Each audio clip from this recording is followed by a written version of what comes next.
أمين الوايلي خاض المعارك من صدى أباسه، أبو محمد وانعم بالمعارك دايما معروف.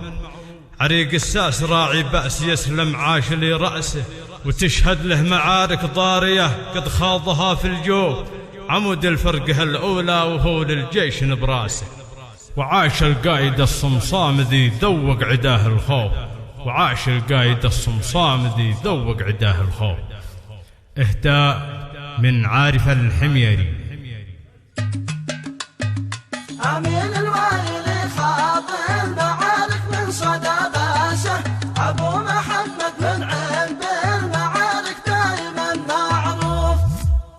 أمين الوايلي خاض المعارك من صدى باسه، أبو محمد وانعم بالمعارك دايما معروف. عريق الساس راعي باس يسلم عاش لراسه، وتشهد له معارك ضارية قد خاضها في الجوف. أمين الوايلي خاض المعارك من صدى باسه، أبو محمد وانعم بالمعارك دايما معروف. عمود الفرقة الأولى وهو للجيش نبراسه، وعاش القايد الصمصام ذي ذوق عداه الخوف. أمين الوايلي خاض المعارك من صدى باسه، أبو محمد وانعم بالمعارك دايما معروف. وقايد جيش نعم الجيش من تخريج دراسه، وكل شعبنا صفق معه من بقعها للحوف. أمين الوايلي خاض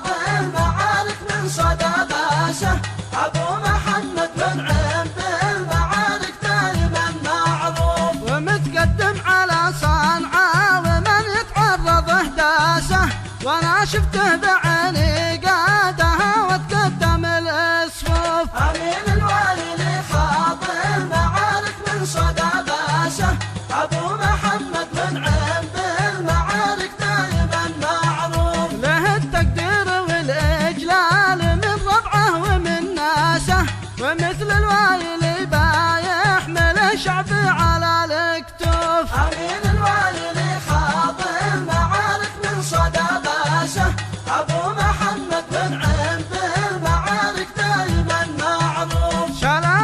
سلامي له عدد ما هب نسناسه، وانا من واجبي سلم لقايد شعبنا المصروف. امين الوايلي خاض المعارك من صدى باسه، ابو محمد وانعم بالمعارك دايما معروف. وهو شامخ ومتحدي وبات الشهد لسناسه، وانا بشهد لقايدنا حسب ما شفت وبشوف. امين الوايلي خاض المعارك من صدى باسه، ابو محمد وانعم بالمعارك دايما معروف. امين الوايلي خاض المعارك من صدى باسه، ابو محمد وانعم بالمعارك دايما معروف. أمين الوايلي خاض المعارك من صدى أباسه، أبو محمد وانعم بالمعارك دايما